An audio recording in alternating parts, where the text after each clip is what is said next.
Sitharaman serial October 9 நாளைக்கான எபிசோடில் என்ன நடக்கலாம்ங்கிறத ரிவ்யூவாக பார்க்கலாங்க. சீதா ராம் துரை 3 பேரும் கோயிலுக்கு வந்திருக்காங்க. அங்கே துரை ராம் கிட்ட பேசிட்டு இருக்காங்க.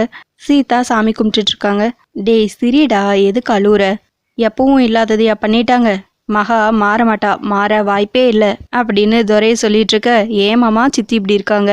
நான் என்ன சொத்துக்கு ஆசைப்படுறவனா? கையெழுத்து போடுன்னு சொன்னால் போட போகிறேன். எதுக்கு உண்மையை சொல்லாமல் கையெழுத்து போட சொல்லணும்? என்ன அவங்க புரிஞ்சுக்கலையா, இல்லை அவங்கள நான் புரிஞ்சுக்கலையா அப்படின்னு ராம் கேட்க, ரெண்டாவது சொன்னல அதுதான் கரெக்டு, நீ தான் அவங்கள புரிஞ்சுக்கல, அதுதான் உண்மைங்கிறாங்க துரை. அப்போ கரெக்டாக சீதாவும் வந்து 2 பேருக்கும் பிரசாதம் கொடுக்குறாங்க. பாஸ் இன்னும் அதையே நினச்சிட்டு இருக்கீங்களா அப்படின்னு கேட்க, மறக்க முடியல சீதா, மறக்கவும் மாட்டேங்கிறாங்க ராம். என்னாலேயே மறக்க முடியலடா, நீ எப்படா மறப்பேங்கிறாங்க துரை. கோயிலுக்கு எவ்வளோ பேர் வராங்க பாஸ், எதுக்கு வராங்க? எதுக்கு பாஸுங்கிறாங்க சீதா. எதுக்குன்னா சாமி பக்தி தாங்கிறாங்க துரை. பக்தி தான் அங்கிள், ஆனால் பக்திக்கு ஒரு காரணம் இருக்கு. சிலருக்கு கடன் தொல்லை தீரணும், சிலருக்கு கல்யாணம் நடக்கணும், சிலருக்கு வேலை கிடைக்கணும், சிலருக்கு வீடு கட்டணும், சிலருக்கு நோய் சரியாகணும். இப்படி காரணம் நிறைய இருக்கு. காரணம் இல்லாம யாரும் வர்றதும் இல்லை, காரணம் இல்லாம பக்தியும் இல்லை. நல்லா யோசிச்சா பக்திக்கு பின்னால சுயநலமும் இருக்கு. சுயநலம் இல்லாம எதுவுமே இல்லை பாஸுங்கிறாங்க சீதா. நடந்ததுக்கும் நீ சொல்றதுக்கும் என்ன சம்மந்தம் இருக்குங்கிறாங்க ராம். இருக்கு பாஸ், இந்த கம்பெனி ஆரம்பிச்சா என்ன ஆகும் அப்படின்னு சீதா கேட்க, என்ன ஆகுங்கிறாங்க ராம். கொஞ்சம் கொஞ்சமா வளர்ந்து பெரிய ஆள் ஆவீங்க அப்படின்னு சொல்ல, மகா கம்பெனிக்கு போட்டி கம்பெனி ஆயிரும் அப்படின்னு துரை சொல்ல, அப்படியும் இருக்கலாம், ஆனா நான் சொல்ல வர்றது வேற. பாஸ் நிரந்தரமா ஃபேமிலி விட்டு தனியா போயிடுவாங்களோன்னு பயந்து இருக்கலாம், அதனால கூட இப்படி செஞ்சிருக்கலாம், அதுதான் காரணமா இருக்குங்கிறாங்க சீதா. எனக்கு அப்படி தோணலைன்னு ராம் சொல்ல, எனக்கு அப்படிதான் தோணுது அப்படின்னு சீதா சொல்ல, எப்படி சொல்றேங்கிறாங்க துரை. எப்படின்னு சொல்ல முடியாது, ஆனா அப்படிதாங்கிறாங்க சீதா. சீதா எப்பவுமே இப்படிதான் மாமா, அவங்களுக்காக தான் யோசிப்பா, ஆனா என்னால ஏத்துக்க முடியாதுன்னு ராம் சொல்ல, பாஸ் நீங்க சொல்ற மாதிரி கூட இருக்கலாம், அவங்க அவங்களா இருக்கட்டும், நாமளா இருக்கலாம். நான் நல்லா வேண்டிக்கிட்டேன், எனக்கு முழு திருப்தி. லேட் பண்ணாம பேங்க்குக்கு போலாம் வாங்கன்னு சீதா கூப்பிட, இன்னொரு நாள் போலாமா அப்படின்னு ராம் கேட்க, அவங்களுக்காக நாம ஏன் டிஸ்டர்ப் ஆகணும்? பி ஹாப்பி பாஸ், வாங்க போலாம் அப்படின்னு சீதா கூப்பிட, அதுக்குள்ள அங்க ஒருத்தர் சாமி கும்பிட்டுட்டு இருக்காரு. அவருக்காக சுயநலமா சாமி கும்பிடுறாரு. அதை பார்த்து 3 பேரும் சிரிக்கிறாங்க. இப்படி கூட பக்தி இருக்கா அப்படின்னு துரை கேட்க, ஆமா இருக்கு, நான் கூட பாஸ்க்காக தானே வேண்டிக்கிட்டேன், வாங்க போலாம் அப்படின்னு சொல்லிட்டு சீதா ராம் துரை 3 பேரும் கிளம்பிடுறாங்க. அதுக்கப்புறம் 3 பேருமா சேர்ந்து பேங்க்குக்கு போறாங்க. அங்க முன்னாடி மேனேஜரை பார்க்கணும் அப்படின்னு சொல்லி கேட்க, அவங்களும் மேனேஜருக்கு கால் பண்ணி கேட்கறாங்க. ராம்னு சொன்னதும் சரி உள்ள அனுப்புங்க அப்படின்னு சொல்லிடுறாங்க. அதுக்கப்புறம் மேனேஜரே வெளியே வந்து ராம் கிட்ட பேசுறாங்க. சீதா இது என்னோட வைஃப் அப்படின்னு ராம் இன்ட்ரடியூஸ் பண்ணி வைக்கிறாங்க சீதாவை. எல்லாருக்கும் மேனேஜர் ஒரு ஹலோ சொல்லிட்டு அவங்க உள்ள கூட்டிட்டு போயிடுறாங்க. சீதா ராம் உன் மேல உயிரையே வச்சிருக்கான், எப்படி அறிமுகப்படுத்தினா பார்த்தல அப்படின்னு துரை சீதா கிட்ட மெதுவா கேட்க, ஹாப்பி அங்கிள் அப்படின்னு சீதாவும் துரையும் 2 பேரும் பேசி சிரிச்சிட்டு இருக்காங்க. சார் இது என்னோட புது ப்ராஜெக்ட், இதுல ஃபுல் டீட்டெயில்ஸும் இருக்கும் அப்படின்னு சொல்லிட்டு ஒரு ஃபைல் எடுத்து மேனேஜர் கையில கொடுக்குறாங்க ராம். லோன் விஷயமா உங்களை பார்க்கலான்னு வந்தேன் அப்படின்னு சொல்ல, என்ன உங்களுக்கு லோன் வேணுமா? ஆச்சரியமா இருக்கே, உங்களுக்கு தராம யாருக்கு தரப்போறேன்? மகாலட்சுமி குரூப் ஆஃப் கம்பெனி ஆச்சே அப்படின்னு சொல்லிட்டு அந்த ஃபைல் எல்லாம் ஓபன் பண்ணி பாக்குறாங்க. ஒவ்வொரு பேஜா பாக்குறாங்க. சூப்பர், எல்லாம் கரெக்டா இருக்கு, ஈஸியா ப்ராசஸ் பண்ணிடலாம். மகாலட்சுமி மேடம் வரலையா அப்படின்னு அந்த மேனேஜர் கேட்க, மகாலட்சுமி வரமாட்டாங்க சார் அப்படின்னு துரை சொல்ல, ஓ பிஸியா இருக்காங்களா? நான் சும்மா தான் கேட்டேன் அப்படின்னு மேனேஜர் சொல்ல, சார் இது என்னோட பர்சனல் ப்ராஜெக்ட், ஃபேமிலிக்கும் இதுக்கும் சம்மந்தம் இல்லை அப்படின்னு ராம் சொல்ல, புரியலங்கிறாங்க மேனேஜர். சார் இப்போ ராம் அவனோட ஃபேமிலியோட இல்லை, ராமும் சீதாவும் தனியா இருக்காங்க அப்படின்னு துரை சொல்ல, அப்படியா என்னாச்சு அப்படின்னு மேனேஜர் கேட்க, ராம் சீதா 2 பேரும் மாத்தி மாத்தி ஒருத்தர் பாத்துக்கிறாங்க. டோன்ட் மைண்ட் இட், லோனுக்கு இதுக்கும் எந்த சம்மந்தமும் இல்லை, நான் சும்மா யதார்த்தமா தான் கேட்டேன்னு மேனேஜர் சொல்ல, ஒரு சின்ன மிஸ் அண்டர்ஸ்டாண்டிங் சார். ஸோ அப்படின்னு ராம் சொல்ல, it's okay, Mahalakshmi group of companies மாதிரி ராமோட கம்பெனியும் பெருசாக வளரட்டும், வாழ்த்துக்கள்ங்கிறாங்க manager. Loan confirm, process start பண்ணிடலாம். நாளைக்கு நல்ல நாள், நீங்கள் வந்துருங்க ராம், ஃபார்மாலிட்டிஸ் எல்லாம் முடிச்சுட்டு கையெழுத்து போட்டுடலாம், ஃபண்டை ரிலீஸ் பண்ணிடலாம் அப்படின்னு மேனேஜர் சொல்ல, கடவுள் சார் நாங்கள் எப்பவும் உங்களை மறக்க மாட்டோம், நன்றியோட இருப்போங்கிறாங்க சீதா. பெஸ்ட் ஆஃப் லக்னு மேனேஜர் சொல்ல 3 பேரும் அங்கேருந்து சிரிச்சுக்கிட்டே ஹாப்பியாக கிளம்பிடுறாங்க. அதுக்கப்புறம் மேனேஜர் மகாவுக்கு கால் பண்ணி, மேடம் ராம் வந்திருந்தாரு, தனியாக பிஸ்னஸ் ஸ்டார்ட் பண்ண போகிறதா சொல்லி லோன் கேட்டு ப்ராஜெக்ட் ரிப்போர்ட்டெல்லாம் சப்மிட் பண்ணியிருக்காரு, எனக்கு ரொம்ப சந்தோஷமாக இருக்குது madam, all the best for your new project madam அப்படின்னு மேனேஜர் சொல்ல, ஓ அப்படியா, வேற என்ன சொன்னாங்கிறாங்க மகா. வேற என்ன மேடம் அப்படின்னு கேட்க, இல்லை வேற எதுவும் சொல்லியான்னு கேட்டேங்கிறாங்க மகா. ஃபேமிலிக்குள்ளே ஏதோ மிஸ் அண்டர்ஸ்டாண்டிங்னு சொன்னாங்க, நான் எதுவும் டீட்டெயிலாக ஒன்றும் கேட்டுக்கல மேடம், எனிவே உங்கள் ஃபேமிலி ஆச்சே, உங்கள் விஷயம் இருக்கும் அப்படின்னு மேனேஜர் சொல்ல, எனக்கு தெரியும், அவனே ட்ரை பண்ணுறேன்னு சொன்னா அதான் நான் வரலங்கிறாங்க மகா. மேடம் சொல்ல மறந்துட்டேன், அவங்க ஒய்ஃபு கிராமத்து பொண்ணாக இருக்காங்க, உங்கள் ஃபேமிலி ஸ்டேட்டஸ்க்கு என்னால் கம்பேர் பண்ண முடியல, உங்கள் சொந்தமாக மேடம்னு மேனேஜர் கேட்க, தூரத்து சொந்தம், கொஞ்சம் ஆக்சிடென்ட் ஆக்சிடென்ட் எல்லாம் நடந்துருச்சு அப்படின்னு சொல்ல எல்லாமே உங்க நல்ல மனசு தான் மேடம். ஆனா ராம்க்கு அவங்கள ரொம்ப பிடிக்கும் போல இருக்கே. கம்பெனில ஒன் ஆஃப் த பார்ட்னரை அட்டாச் பண்ணியிருக்காரு அப்படின்னு மேனேஜர் சொல்ல ஓகே எனக்கு ஒரு மீட்டிங் இருக்கு நான் அப்புறமா பேசுறேன் அப்படின்னு சொல்லிட்டு போனை கட் பண்ணிடுறாங்க மகா. அதுக்கப்புறம் சீதா ராமுக்கு தெரியாம பேக்ல இருந்து ஒரு பார்சல் எடுக்கிறாங்க.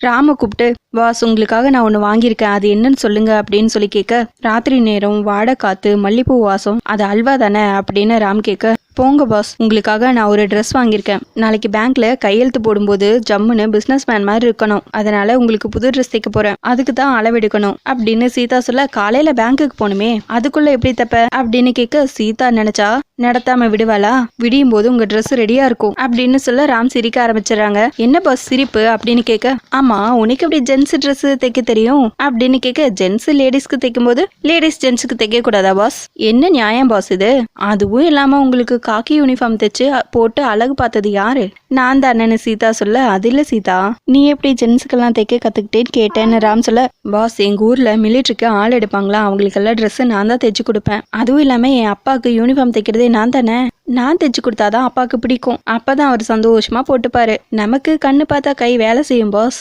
அப்படின்னு சீதா சொல்ல ஒத்துக்கிற சீதா நீ ஒரு சூப்பரான டெய்லர் தான் அப்படின்னு ராம் சொல்ல பாஸ் நீங்க புது கம்பெனி ஆரம்பிச்சதும் நான் தான் எல்லா ட்ரெஸ்ஸையும் தைப்பேன் ஓகேவான்னு கேட்க அப்படியா அப்படின்னு ராம் சொல்ல ஆமா பாஸ் பயப்படாதீங்க பாஸ் ரேட்டு ஜாஸ்தியெல்லாம் போட மாட்டேன் ஓகேவா பாஸ் அப்படின்னு கேட்க டபுள் ஓகே என்னோட பர்சனல் காஸ்டியூமர் சீதா தான் லோன் கிடைச்சதும் உனக்கு ஒரு புது தையல் மிஷின் வாங்கி தரேன் அப்படின்னு ராம் சொல்ல புதுசாங்கிறாங்க சீதா ஆமா சீதா நீ இப்படி காலில் மிதிச்சு கஷ்டப்பட வேணாம் நான் உனக்கு பவர் மிஷின் வாங்கி தரேன் தொட்டா போதும் ஈஸியா தைச்சு கொடுத்துரும் அப்படின்னு சொல்ல தேங்க்ஸ் பாஸ் ஆனா இந்த மிஷினையும் நான் வச்சிருப்பேன் இதுல தானே பழகுனேன் பழசேப்பவும் மறக்க கூடாது பாஸ் அதுவும் இல்லாம இது என்னோட ராசியான மிஷின் என்னோட பெஸ்ட் ஃப்ரெண்டு சரி பாஸ் வாங்க அளவெடுத்துடலாம் அப்படின்னு சொல்லிட்டு சீதா ராம்க்கு அளவெடுத்துட்டு இருக்காங்க.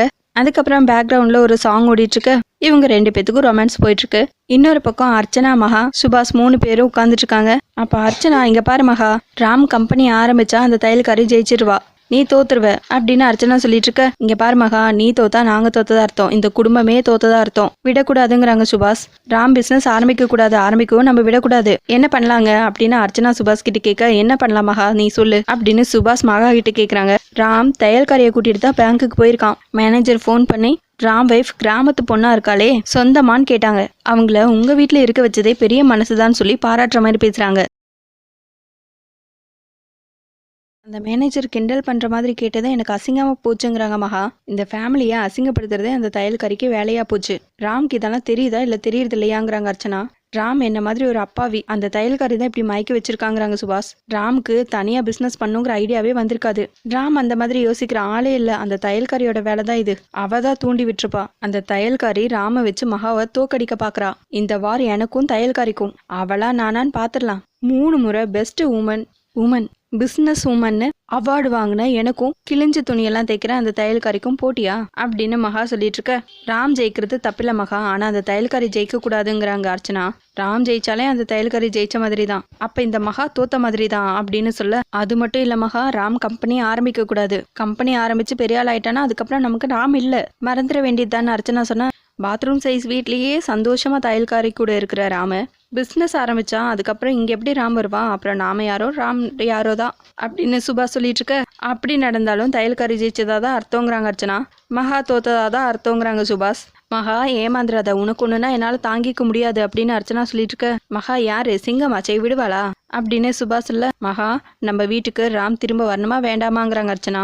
ராம் திரும்பி வரணும்னா தனியா கம்பெனி ஆரம்பிக்க கூடாது அப்படின்னு சுபாஷ் சொல்ல. பிசினஸ் ஸ்டார்ட் பண்ண கூடாதுன்னா லோன் கிடைக்க கூடாதுங்கிறாங்க அர்ச்சனா. புரியுதா மகா லோன் கிடைக்க கூடாதுன்னா கிடைக்க விடக்கூடாது அப்படின்னு சுபாஷ் அர்ச்சனா 2 பேரும் சேர்ந்து மகாவை செமையா பிரெயின் வாஷ் பண்றாங்க. இன்னொரு பக்கம் சீதா ட்ரெஸ்ஸை தைச்சிட்டு இருக்காங்க. தூங்கிட்டு இருந்த ராம் இந்த சவுண்டு கேட்டு எந்திரிச்சு வந்து சேரை போட்டு உட்காந்துறாங்க. என்ன பாஸ் இன்னும் தூங்கலையா அப்படின்னு சீதா கேட்க நான் தூங்குறது இருக்கட்டும் நீ தூங்கலையான்னு ராம் கேட்க முடிய போது பாஸ் முடிச்சுட்டு தூங்க வேண்டியதான் அப்படின்னு சொல்ல மணி என்ன ஆகுதுன்னு தெரியுமாங்கிறாங்க ராம். காலையில நீங்க பேங்க்குக்கு போகணும்ல அதுக்குள்ள ட்ரெஸ் ரெடி பண்ணும்ல அதுக்கு தான் பாஸ்ன்னு சீதா சொல்ல. பேங்க்குக்கு போறது இருக்கட்டும் நீ முதல்ல தூங்கு உடம்பு கெட்டு போயிடும் சீதான்னு ராம் சொல்ல. அதெல்லாம் ஒன்றும் ஆகாது பாஸ் இதோ 5 நிமிஷத்துல முடிச்சிடறேன் அப்படின்னு சொல்லிட்டு சீதா பாட்டுக்கு தைக்க ஆரம்பிச்சிட்டாங்க. குழந்தைங்களுக்காக தூக்கத்தை தொலைக்கிற அம்மாவை பார்த்துருக்கேன் ஆனா என்னோட கனவுக்காக நீ தூக்கத்தை தொலைக்கிற சீதா நீயும் எனக்கு அம்மா மாதிரி தான் அப்படின்னு சீதாவை பார்த்துக்கிட்டே ராம் யோசிச்சுட்டு இருக்காங்க. அதுக்குள்ள சீதா தைச்சு முடிச்சிடறாங்க. பாஸ் முடிச்சாச்சு பாஸ், எப்படி இருக்கு அப்படின்னு கேட்க சூப்பர் அப்படின்னு ராம் சொல்ல தேங்க்ஸுங்கிறாங்க சீதா. சரி நீங்க போய் தூங்குங்க, அப்பதான் நீங்க காலையில ஃப்ரெஷ்ஷா இருப்பீங்க. கம்பெனி ஓனர் ஆச்சேன்னு சீதா சொல்ல நான் எப்படி ஓனர் ஆக முடியும் அப்படின்னு ராம் கேட்க அப்புறம் கம்பெனி ஆரம்பிச்சா நீங்க தானே ஓனர்னு சீதா சொல்ல சீதா உனக்கு ஒன்று தெரியுமா, கம்பெனி ப்ராஜெக்ட் என் பேர்ல மட்டும் இல்ல, நம்ம 2 பேர் பேர்லயும் தான் ரெடி பண்ணி கொடுத்துருக்கேன். நீயும் நானும் பார்ட்னர்ஸ், நீயும் ஓனர் தான், ஒன் ஆஃப் த சேர்மன் அப்படின்னு சொல்லிட்டு சீதாவை கொஞ்சம் என்ன பாஸ் சொல்றீங்க, நிஜமா வாங்குறாங்க சீதா. எஸ் ப்ராமிஸ்ன்னு சொல்ல பாஸ் எனக்கு எதுக்கு பாஸ் அதெல்லாம், நான் உங்களை பார்த்துக்கணுமே, எனக்கு அது போதுங்கிறாங்க சீதா. நான் உன்னை பார்க்கணுமே அப்படின்னு ராம் சொல்ல பாருங்க நீங்க பார்க்காம வேற யார் பார்ப்பாங்களா அப்படின்னு சீதா கேட்க நான் ஆஃபீஸ் போயிட்டா உன்னை எப்படி பார்க்கறதுங்கிறாங்க ராம். அதுக்காகங்கிறாங்க சீதா. அதுக்காக தான் நீயும் டெய்லியும் என் கூட ஆஃபீஸ் வரணும், சும்மா வந்தா நல்லா இருக்குமா, நீயும் பார்ட்னரானா வந்து தானே ஆகணுங்கிறாங்க ராம். என்ன பாஸ் நீங்க நானுமா, எனக்கு ரொம்ப பயமா இருக்குங்கிறாங்க சீதா. அப்பதானே நீயே என் கூட இருக்கலாம், நான் இருக்கும்போது உனக்கு என்ன பயம் அப்படின்னு கேட்க ஆமாதான், ஆனா நானும் ஆஃபீஸ்க்கு வரணுமா அப்படின்னு கேட்க வந்துதான் ஆகணும். ஒன்னா ஆஃபீஸ் போகலாம், ஒன்னா லஞ்சு சாப்பிடலாம், ஒன்னா வெளியே சுத்தலாம் எப்படிங்கிறாங்க ராம். பாஸ் நீங்க பேசினா பேசிட்டே இருப்பீங்க, வாங்க தூங்குங்க அப்படின்னு சொல்லிட்டு 2 பேரும் தூங்க போறாங்க. அப்ப ராம் சீதா கிட்ட சீதா எப்பவும் எனக்காகவே யோசிக்கிற, எனக்காகவே வேலை செய்யற, உனக்கு ஏதாவது கனவு இருக்கா, உன்னோட கனவை நான் நிறைவேற்றணும் என்னன்னு சொல்லு, உனக்காக நானும் வேலை செய்யணும்ல, சின்னதோ பெருசோ கனவு தானே அப்படின்னு ராம் சொல்ல சின்னதில்ல பாஸ் பெரிய கனவு அப்படின்னு சீதா சொல்ல அப்படியான கனவு சொல்லு பாப்போங்கிறாங்க ராம். சொன்னா நீங்க கிண்டல் பண்ணக்கூடாது சரியா அப்படின்னு கேட்க பண்ண மாட்டேன் சொல்லுங்கிறாங்க ராம். சொல்லவா, நமக்கு நிறைய குழந்தைங்க பிறக்கணும், சுமாரா ஒரு 15 குழந்தைங்க பிறக்கணும், எல்லாமே உங்களை மாதிரி இருக்கணும், அதுதான் என் கனவு. அது போதும் பாஸ், அதுதான் என் கனவு, ஒரு டசனுக்கு குறையாம பெத்துக்கணும் அப்படின்னு சீதா சொல்ல உண்மையிலே இது பெரிய கனவு தான், பேராசைங்கிறாங்க ராம். தேங்க்ஸ் பாஸ்ங்கிறாங்க சீதா. எப்படி வளர்க்குறது அப்படின்னு ராம் கேட்க அந்த கவலை உங்களுக்கு வேணாம் பாஸ், அதை நான் பாத்துக்கிறேன், அதுக்கு நான் கேரண்டி, நம்மளை சுத்தி நம்ம குழந்தைங்களாம் இருந்தா எப்படி இருக்கும், நினைச்சாலே நல்லா இருக்குல்ல அப்படின்னு சீதா சொல்லிட்டு இருக்க. நல்லா தான் இருக்கும் அப்படின்னு ராம் அப்படியே கையை மெதுவா நகுத்த பாஸ் நேரமாச்சு நீங்க தூங்குங்கிறாங்க சீதா. இப்படி சொல்லிட்டு தூங்குங்கன்னா எப்படி தூங்குறது அப்படின்னு ராம் கேட்க இப்ப என்ன தூங்குன அவ்வளவுதானே, நான் பாட்டு பாடுறேன் நீங்க தூங்குங்க. சீதா பாட ஆரம்பிச்சிடறாங்க. அதோட எபிசோடு முடிச்சிருக்காங்க. உங்களுக்கு இந்த வீடியோ பிடிச்சிருந்தா லைக் அண்ட் சப்ஸ்கிரைப் பண்ணி நம்ம சேனலை சப்போர்ட் பண்ணுங்க. தேங்க்யூ.